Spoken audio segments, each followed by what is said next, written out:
지금부터 약 13년 전 2003년 8월 14일, 15일 양일에 걸쳐서 뉴욕을 비롯한 미국의 노스 이스트 지방 그리고 중서부 캐나다 동부 지역에 대규모 정전 사태가 발생하여 산업체와 도시 기능이 마비되는 사상 최대의 월스트 블랙아웃 정전 사고가 발생했습니다. 그때에 약 한 5천만 명이 피해를 입었다고 하는데요.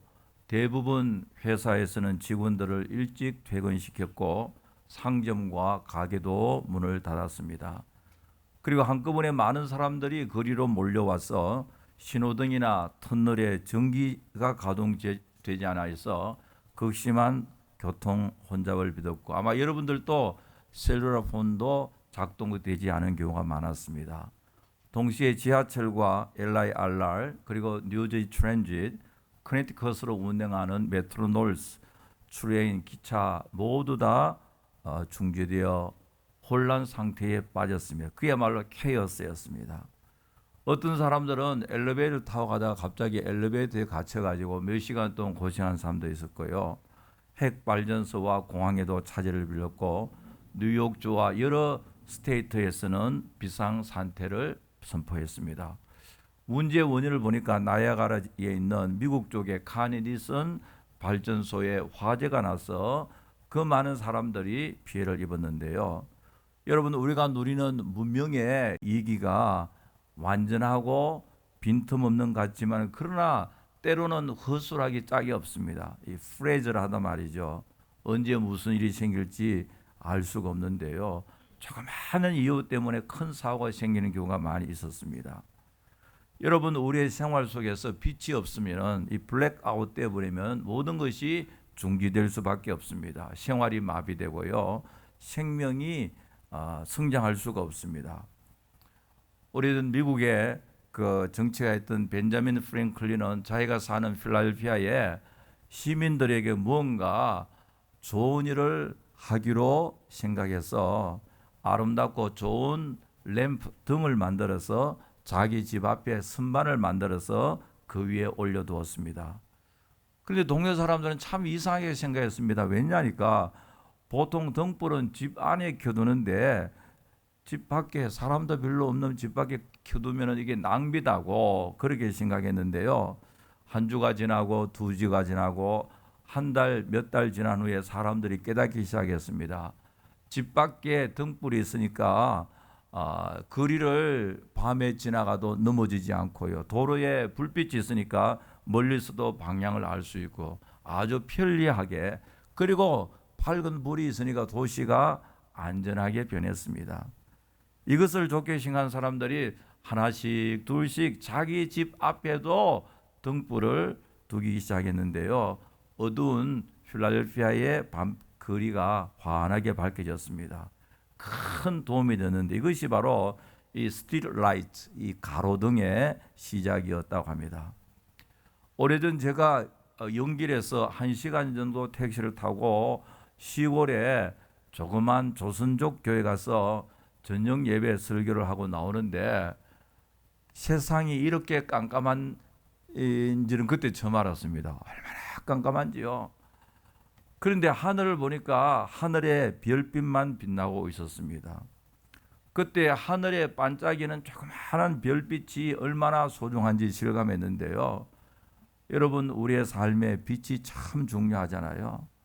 빛이 없으면은 생활에 안정감이 없고 불안합니다. 여러분들이 장거리 드라이브를 해보세요.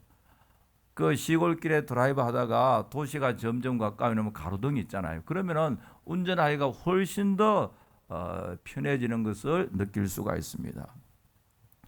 알래스카에서 목회하는 목사님이 이런 이야기를 하는 걸 들었는데요. 요즘 여름에는 밤 10시, 11시가 돼도 환하고요. 또 새벽 한 서너 시만 돼도 환하고, 또 반대로 겨울에는 또 아침 10시가 돼야 이제 해가 뜨기 시작하고 또 오후 한 두서너 시만 되면 해가 져버리고, 그래서 겨울에는 사람이 우울증에 많이 걸린다 그래요. 항상 어두우니까요. 어두침침하고 해가 떠도 좀 여기처럼 환한 해가 아니고 겨울에는 거기는요. 그저 살짝 나왔다가 사라져 버리는 이런 이제 밝음이 있으니까 그 목사님이 사모님이 알래스카에서 긴 겨울밤을 이겨낼 수가 없어서 우울증에 걸려서 상당히 고생하다가 서든 캘리포니아로 이사했다는 이야기가 있는데요. 여러분 우리가 살아가면서 물리적 햇빛이 참 중요합니다. 여러분 우리 교회도 보면은 우리 집사님이 오시가 주중에 이거 뭐예요? 이거 뭐예요? 하여튼 이겁니다. 이것을 올려놓고 햇빛이 들어오게 해가지고 햇빛 쪽으로 나무를 옮겨줘야만 나무가 산단 말이죠. 이 생명의 유지를 위해서 햇빛이 참 중요한데요. 그러나 그것보다 더 중요한 것은 영혼의 빛입니다. 우리 영혼의 밝은 빛이 되신 예수님께서 우리 속에 계셔야만 우리의 삶에는 행복이 있고 미래가 있고 소망이 있음을 믿으시기 바랍니다. 오늘 본문 5절 읽으신 말씀 가운데서 보면요, I am the light of the world. 나는 세상의 빛이다. 그렇게 예수님께서 나는 세상의 빛이다 했습니다. 우리의 빛이 되신 예수님께서 우리 삶에 계실 때 우리 속에 있는 어두움이 다 물러가고요, 실망과 낙심과 절망이 다 물러가고 우리의 인생의 멍해가 가볍게 되어지고요, 우리의 상한 영혼이 고침받고 소생함을 얻고 치료함을 얻는 중생의 역사가 일어나고 하나님의 크신 은혜의 장마비가 우리 속에 충만할 줄 분명히 믿습니다. 오늘 이 본문은요, 날 때부터 소경된 사람을 고쳐주신 예수님의 모습을 그리고 있는데, 이것은 단순히 장님을 고쳐줬다 그게 아니라 우리의 인생이 어두움 속에 헤매고 있는 인생이 예수님으로 말미암아, 빛 대신 주님으로 말미암아 밝은 빛의 세계를 체험하고 빛된 삶을 살게 되었다는 것을 말하고 있습니다. 단순히 육신의 치료만을 말한 것이 아닙니다. 여러분 한국의 그 실로암 안과 병원 하시는 그 목사님이요, 그 육신의 눈을 뜨게 해주는 이런 사역을 많이 하고 있거든요. 그런데 육신의 눈을 뜬다는데도 중요하지만 그보다 더 중요한 것은 영적인 눈인데, 오늘 35절 38절에 보니까요, 예수님께서 이렇게 말하고 있으며 눈을 고쳐주고 난 후에 그 고침받은 소경에게 묻습니다. 네가 나를 믿느냐? 나는 세상에 온 인자인데 네가 인자를 믿느냐? 이 Son of Man이라는 것은, 인자란 말은요, 다른 말로 하면 예수님의 구주되심을 고백하는 한 명칭 타이틀 가운데 하나거든요. 네가 나를 구주로 믿느냐라고 물을 때에 이 소경이 하는 이야기가요, 주여 내가 믿나이다 하고 절하는지라. 절은 다른 말로 하면 worshiping him. 절한다는 것은요, 예배한다는 말이거든요. 그러니까 이 소경이 눈 뜨고 난 후에 그것으로 끝나는 것이 아니라 주님께서 네가 나를 믿느냐, 네가 나를 구주로 믿느냐 할 때 이 소경, 눈 뜬 소경이 하는 이야기가 주여 내가 믿습니다 하고 절하는지라. 이의 믿음을, 이 public confession of faith, 믿음을 공적으로 고백하고 난 후에 그리고 절하였다, 예배한 사건이 나오는 것을 보니까 이 사건은 분명히 육신의 눈을 뜨게 해주신 예수님뿐만 아니라 더 중요한 게 뭐냐니까, 이 사람의 영적인 눈을 뜨게 해주시사 예수 그리스도를 믿고 예배하는 참 귀한 하나님의 사람이 된 것을 말하고 있습니다. 여러분 오늘 이 말씀을 통하여서 우리 예수님은 어두움에서 빛으로 인도하시는 예수님인데요, 구체적으로 어떻게 이루어지는지 그 과정에 대해서 우리가 생각하겠는데, 첫째로 우리가 어두움을 물리치고 빛 대신 예수님 모시고 밝은 빛 가운데 살기 위해서는 무엇보다도 우리의 사고 체계의 전환이 필요합니다. 오늘 이 본문에 보면 참 불행한 한 사람이 나옵니다. 나면서부터 앞을 보지 못했다. Born with it. 그렇게 태어났단 말이죠.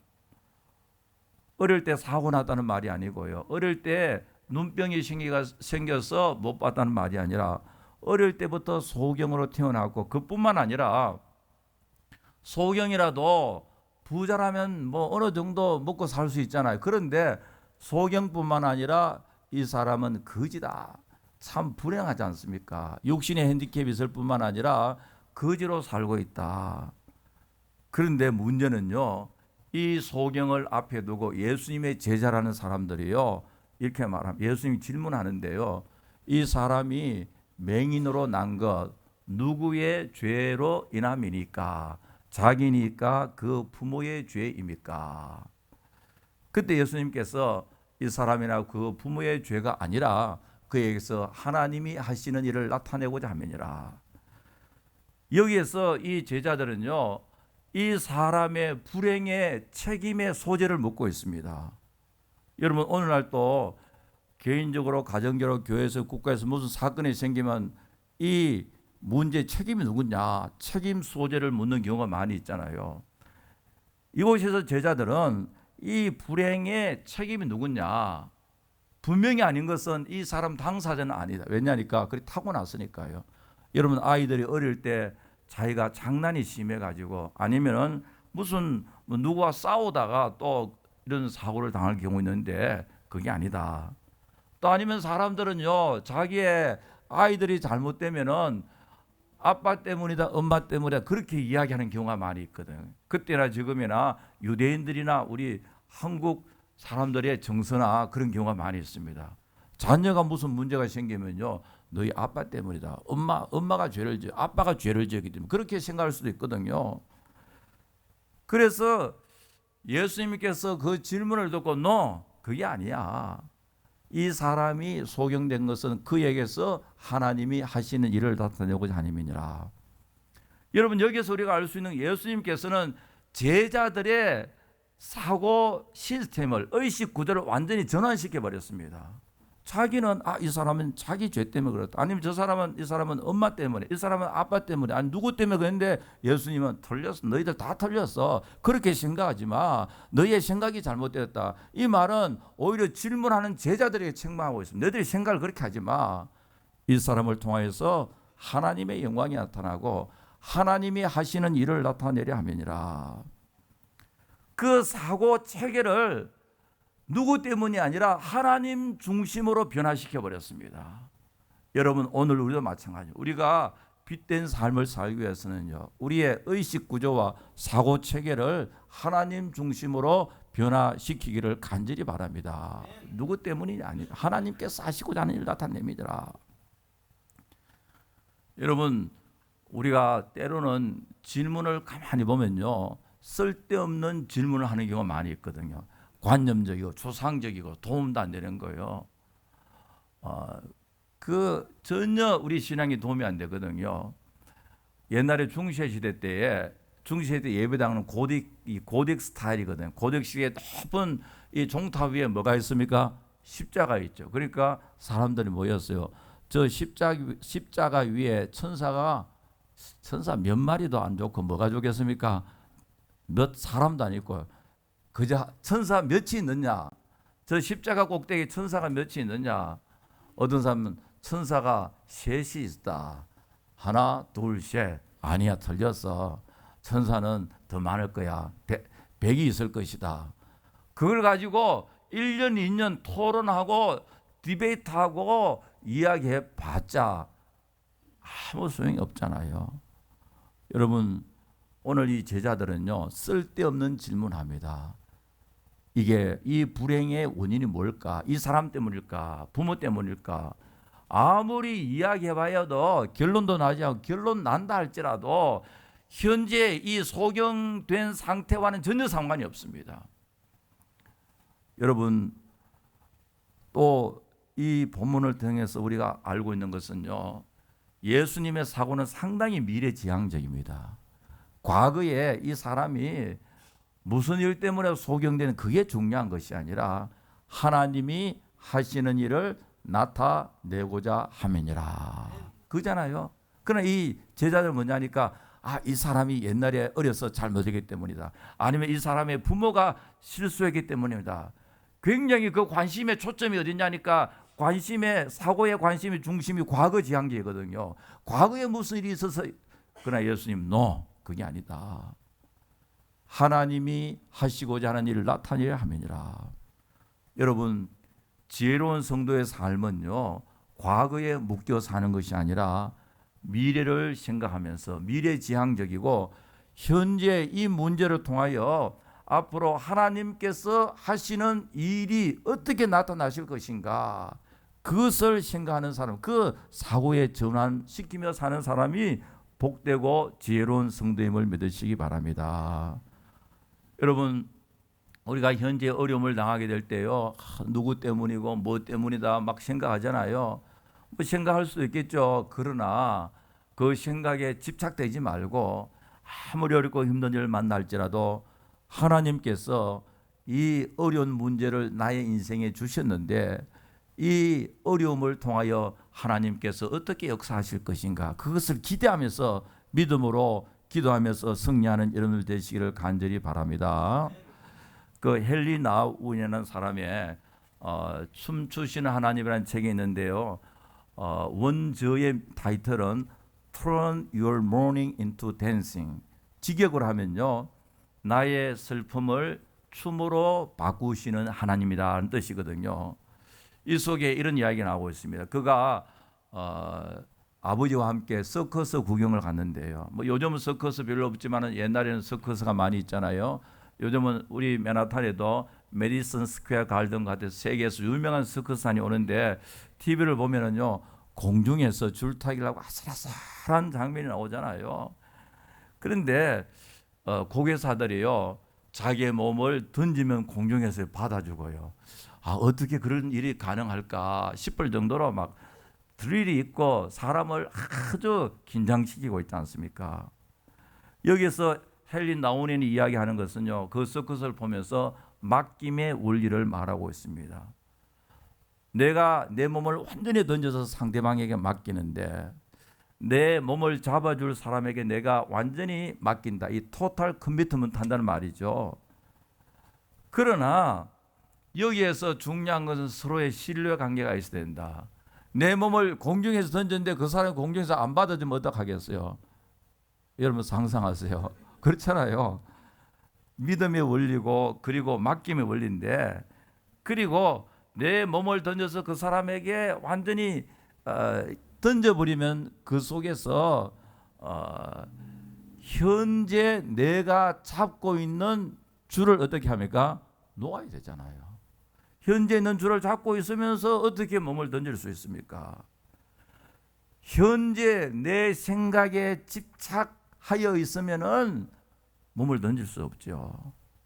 여러분, 우리의 신앙은요, 우리를 받아주시는 하나님을 향하여 우리가 모든 것을 던지는 일입니다. 내 생각과 내 경험과 내 상식에 집착되어 있으면요, 내 몸을 못 던집니다. 여러분, 실수가 없으신 하나님 앞에 내가 순간순간 나의 인생을 던져버리는, 그게 바로 신앙이거든요. 하나님의 말씀에 몸을 던지고, 이게 바로 던지려고 하면 사고의 전환이 필요합니다. 무섭기도 하고요, 불안하기도 하고요, 때로는 좀 의심도 되고, 그럼에도 불구하고 내가 손을 넣고 내가 던지는 것, 그게 사고의 전환이 없으면 불가능하거든요. 구약의 우리의 신앙의 선배 아브라함이 하나님의 약속을 받고 하나님의 언약을 믿고 고향 친척 아비 집을 떠났습니다. 그게 쉬운 일이 아니거든요. 여러분, 성경에 보면은 하나님께서 아브라함에게 네가 지금 갈대우를 떠나서 어디로 가라 주소를 주고 우리가 GPS로 찾아가는 게 아니잖아요. 하나님 딱 하시는 말이 이거밖에 없습니다. 너는 고향 친척 아비 집을 떠나라. 그리고 내가 너에게 지시할 땅으로 가라. 안 가르치시거든요. I'm gonna tell you where to go. 그렇지만 아브라함이 지금 행동을 옮길 때는 어디를 가야 할 장소를 모르는 상태에서 떠나야 되면, 그게 바로 하나님의 언약의 약속의 말씀만을 믿고 신실하신 하나님을 믿고 자기의 인생을 던져버리는 겁니다. 우리가 이 과정에 있어서 우리의 사고의 전환이 필요합니다. 내가 붙잡고 있는 지식과 논리와 이론과 상식과 경험을 그대로 붙잡고 있으면은 뭐 아브라함도 갈대우로 떠날 수 없죠. 여러분, 우리가 하나님의 은혜와 하나님의 능력과 하나님의 살아계심을 체험하기 위해서는 우리의 사고가 하나님 중심이 되어야 할 줄 믿습니다. 하나님 말씀 중심이 되고요.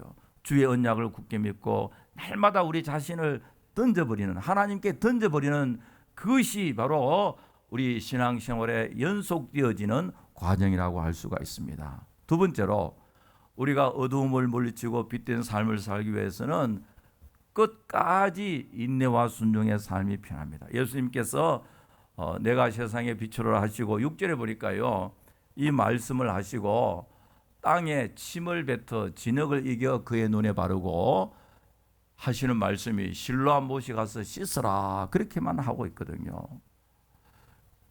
여러분, 일반적으로 보면은 소경이 제일 발달된 기관이 어딘지 아세요? 청각이면 청각. 앞으로 눈이 안 보이기 때문에 청각이 아주 예민한데요. 여러분, 앞을 못 본 핸디캡 그 부근에서요, 그 사람 절대로 비난하지 마세요. 다 듣습니다. 아마 지금 이 모든 이야기도 이 소경이 다 들었을 가능이 있습니다.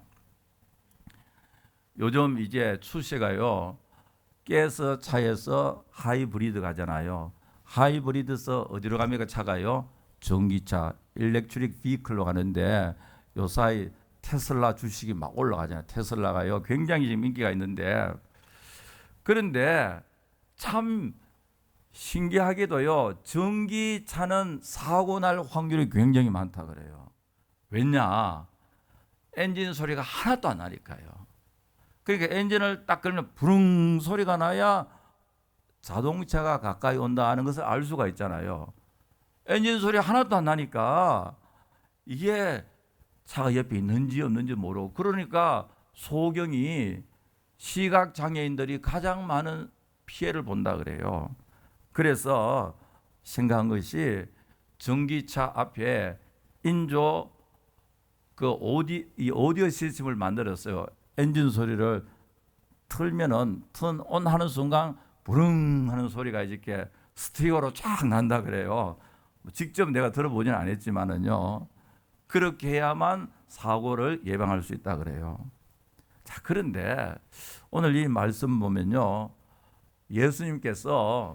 예수님에게 찾아온 예수님께서 이 소경을 이리 오라 그래서 머리 안수하면서요, 내가 명하노니 이 소경 눈을 뜰지어다, 그렇게 하면은 뜰 수 있잖아요. 그런데 본문에 보니까 안 그렇거든요. 여러분, 우리의 눈에 머리카락 하나 들어가도 눈이 아파요, 안 아파요? 아프죠. 불편하죠.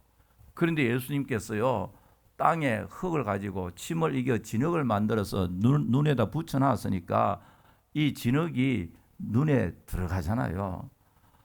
눈 속에 진흙이 들어가면은 눈이 아프겠어요, 안 아프겠어요?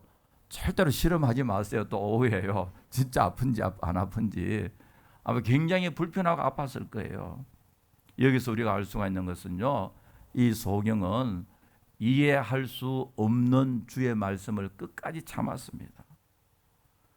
여러분, 때로는 우리가 신앙생활을 할 때 가장 참기 어려운 게 자존심 상하는 일이고, 주의 말씀요, 내 이성에 맞지 않고 내 경험에도 맞지 않고요. 오히려 인간적으로 생각하면 예수님께서 눈을 고치는 것이 아니라 뭐예요? 눈을 더 망가뜨린 거잖아요. 흙이 눈 속에 들어가면 눈 망가지잖아요. 이렇게 눈을 망가뜨려 놓고 예수님 고치지 않고 그 다음에 또 하는 이야기가, 지금 실로암 못이 가서 씻어라. 이것도 상당히 문제가, 왜냐니까 네가 실로암 못이 가서 씻으면 낫게 될 것이다 개런티 해주지 않았습니다.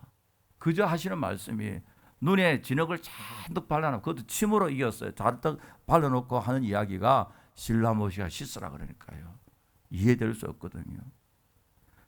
실로암 연못에 가서 눈을 씻으면 눈을 뜬다는 보장도 개런티도 없습니다. 자, 이런 과정을 보면요, 순종할 수 있는 확률이 굉장히 희박합니다. 논리적으로, 경험적으로, 상식적으로 눈을 고치기는커녕 눈을 더 아프게 하고요. 비윤리적으로, 비상식적으로요, 비도덕적으로요. 어떻게 시각장애인을 이렇게 함부로 할 수가 있느냐. 화낼 수 있고 자존심 상하고요. 나도 사람인데 앞을 못 본다고 해서 어떻게 침을 이겨가지고 내 눈에 바르고 이럴 수가 있습니까? 여러분, 우리가 살면서 제일 참기 어려운 게 자존심이잖아요.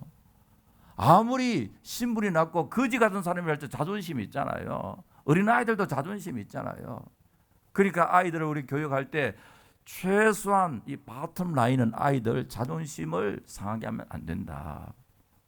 그런데 예수님께서는요, 이 소경을 이렇게 관계하는 과정을 보면은 굉장히 자존심 상한 일입니다.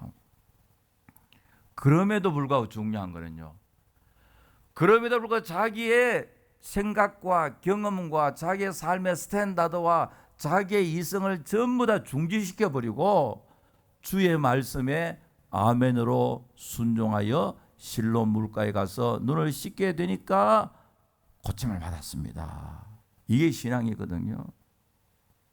여러분, 이게 믿음이잖아요. 자, 왜냐니까 예수님께서 말씀하신 것은 whatever he says, 예수님 말씀하시는 것은 다 진리다. 왜냐니까 예수님이 진리시기 때문이에요. 예수님 말씀하시는 것을 우리 인간의 이성으로 분석해서 그러므로 진리가 된다면 우리의 인간의 이성이 예수님보다 더 높은 차원에 있잖아요. 판단은 기준이 되니까요. 지금 이 소경은요, 전적으로 주님 뭐냐면 주여 당신이 말씀하시는 것은 전부 다 진리입니다. 그러니까 내 이성에 부합되지 않고 내 경험에 맞지 않고 내 생각과 다르다 할지라도 당신의 말씀은 진리다. Thy word is truth. 당신의 말씀은 진리다. 여러분, 주의 말씀에 끝까지 인내하면서 순종할 때 눈이 뜨여지는 놀라운 역사가 일어났습니다. 자, 여기서 그 성화 가운데 이런 게 있습니다. 소경이 두 눈에 흙이 들어간 채 앞이 캄캄한 채로 지팡이를 들고 아무 말 없이 실로암 못으로 걸어가는 그 한 컷, 이게 성화 가운데 하나 있는데요.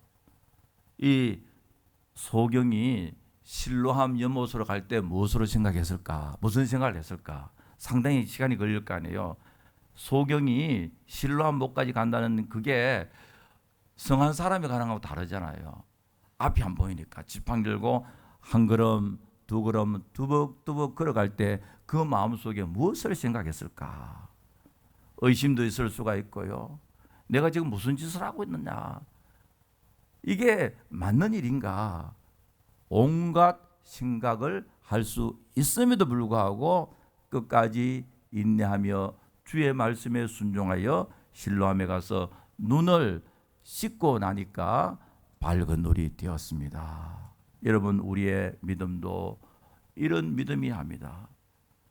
귀로 듣지 못하고 눈으로 보지 못하고 손으로 만지지 못했다 할지라도 우리의 삶이 하나님의 말씀 붙잡고 비록 내 생각과 다르다 할지라도 주의 말씀 의지하고 한 걸음 한 걸음 나갈 때 마치 소경의 지팡이를 가지고 오직 주님의 말씀만 의지하고 실로암 물가로 나가는 것처럼 그 순간 하나님의 놀라운 은혜의 역사를 체험할 줄 분명히 믿습니다. 우리 교회 성도들은 다 그렇게 되어지기를 간절히 바랍니다. 제가 어느 글을 보니까요, 예루살렘에는 헐렁한 이상한 옷을 걸치고 거리에서 옛날 선지자처럼 소리치는 사람들이 있다는데요, 듣기 어려운 말로요, 세상이 종말이다 뭐 이런 스타일로요 막 횡설수설하며 예루살렘 시내에서 막 소리치는데요, 그러면은 금방 한 몇 분 후에 응급차가 와서 그 사람을 싣고 크파르 샤울이라는 정신병으로 옮겨버린다 그래요. 이것을 가지고 예루살렘에 있는 정신과 닥터는요, 예루살렘 신드롬이라고 명칭을 지었다고 그래요. 예루살렘은 소위 말해서 성지라고 해가지고 너무 성지 집착했어요. 성지에 가면은 기적이 일어나고 성지에 가면 은혜가 막 부어지고 성지 집착해서 일어나는데요. 이런 예루살렘 신드롬 환자는 1년에 약 100명씩 나타난대요. 3일에 한 번씩 이런 사람이 나타난다 그래요. 거리에 다니면서 자기가 이사야인 것처럼 자기가 예레미야인 것처럼요. 그런데 한 오스트리아에서 온 관광객은요, 예루살렘의 한 호텔 주방에 갔어요. 부엌에 가서 그 주방장에게 이야기합니다. 얘야, 너는 나를 위해서 아직 왜 최후의 만찬을 준비하지 않느냐? 빨리 최후의 만찬을 준비하라. 시비를 걸다 어디 갔겠어요? 정신병원으로 직행했답니다. 그래서 이스라엘의 정신과 닥터 가운데 한 모시에 캘리안, 닥터 모시에 캘리안이라는 분은요, 성스러움과 광란의 예루살렘이라는 책에서요, 예루살렘은 유대교, 이슬람교, 기독교 신자들이 성지 순례를 오는데요, 그 중에서 간혹 성지 성물에 대해서 너무 집착하다 보니까 약간 착각하게 된다고 해요. 자기가 마치 이사야처럼. 여러분, 사도 바울의 행적을 따라가서 감옥에 갇혀서 자기가 마치 사도 바울처럼 착하는 사람도 생기고 있거든요.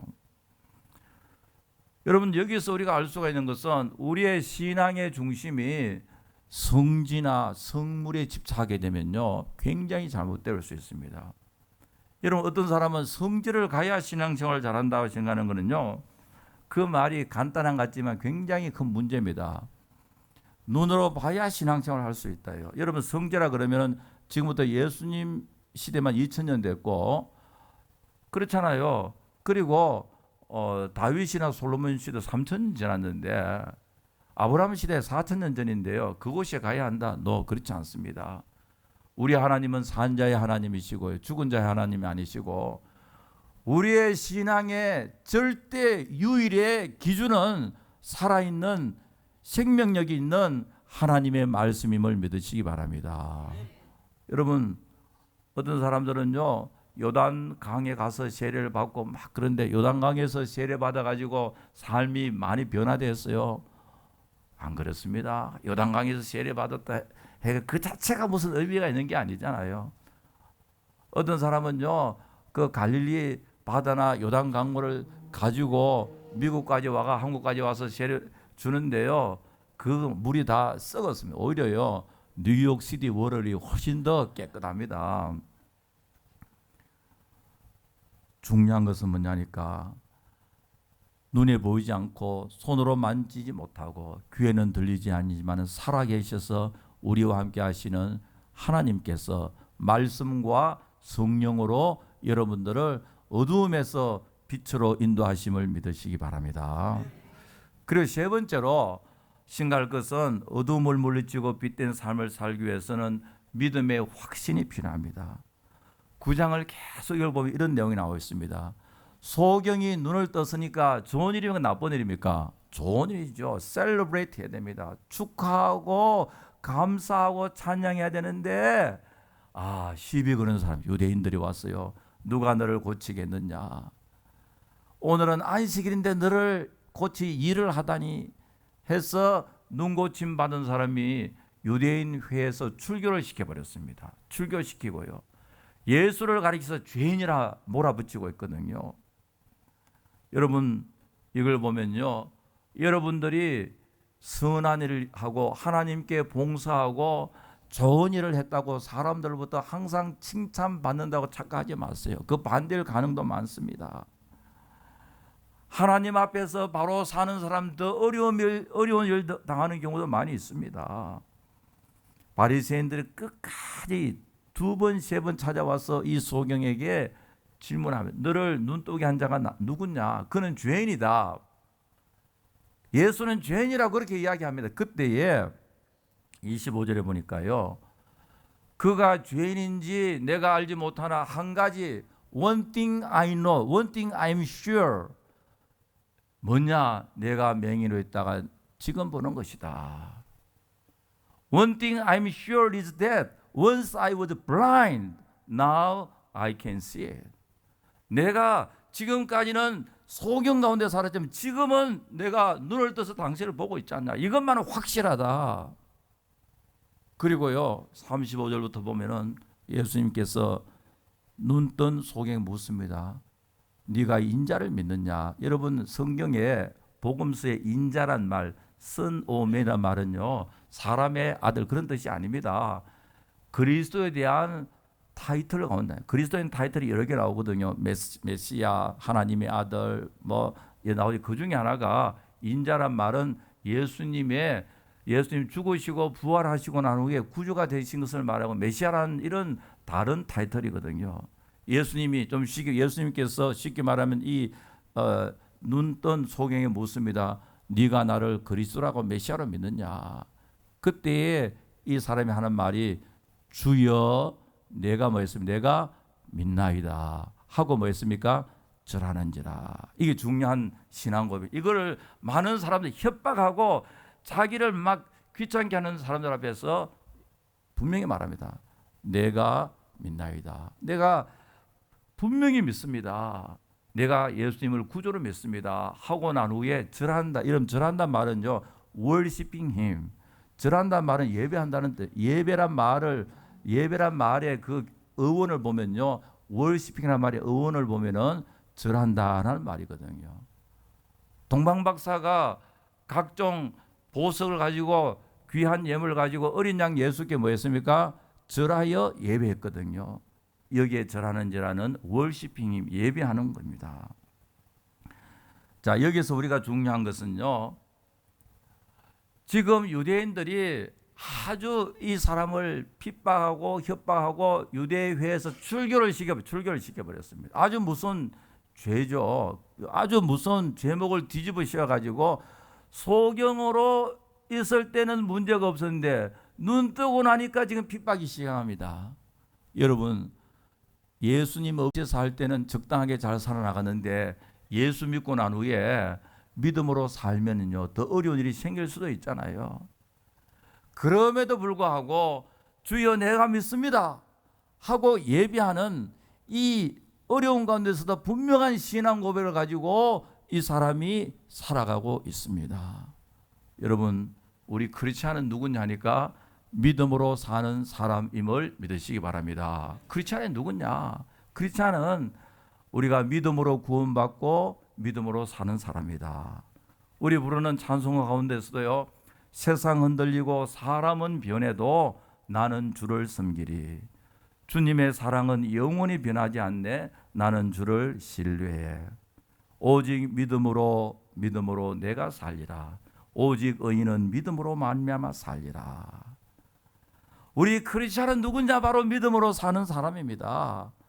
크리스찬의 브랜드가 뭐냐? 여러분 크리스찬의 브랜드가 뭐냐? 믿음입니다. 이 브랜드란 말은요. 불도장을 찍는다는 뜻이거든. 불도장. 옛날에 방목할 때 내 양이다, 내 소다라는 것을 확인하기 위해서 불로 달궈진 도장으로 덩어리에 팍 찍는 거예요. 다리에 찍고. 그러면 이 양은, 이 소는 나에게 속했다. 그게 도장이란 말이죠. 자기에게 속했다는 걸 표시하기 위해서요. 여러분 우리 한국에도 브랜드가 많잖아요. 그죠?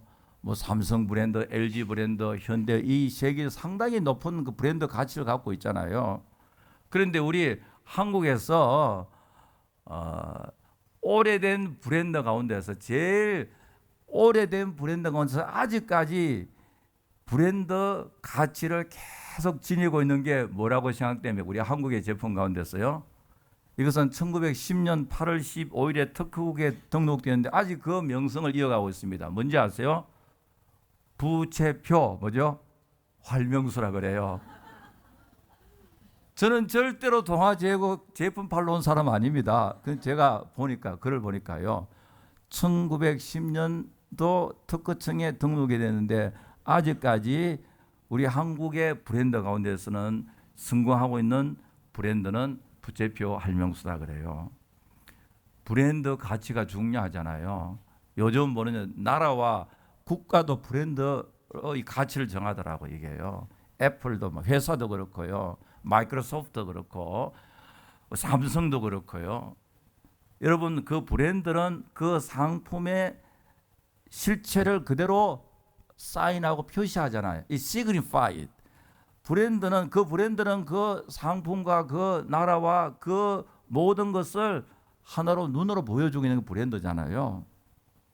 여러분, 크리스찬의 브랜드는 뭐냐? 크리스찬들은 믿음으로 구원받고 living by faith, 믿음으로 사는 사람들입니다. 여러분, 우리가 매일매일 우리의 사고, 의식, 생각을 예수님 중심으로, 하나님 중심으로 변화시키시기 바랍니다. 그리고 하나님의 말씀에 대해서 우리가 끝까지 순종하고 인내할 때에, 또 나가서 담대한 믿음으로 살아갈 때 하나님께서는 우리의 이민 생활의 어려운, 참으로 어두움 같은 이런 삶, 절망과 실망과 좌절의 삶에서 빛된 삶으로 희망이 넘치고 기쁨과 소망이 넘치는 삶으로 날마다 인도해 주실 줄 믿습니다. 아버지 하나님, 감사합니다. 거룩한 주일 2부 예배로 하나님 앞에 모였습니다. 우리의 빛 대신 예수님, 주님과 더불어 이 어렵고 힘든 이민 생활 날마다 어두움에서 빛된 삶을 살아갈 수 있도록 도와주시옵소서. 예수님의 이름으로 기도하옵나이다. 아멘.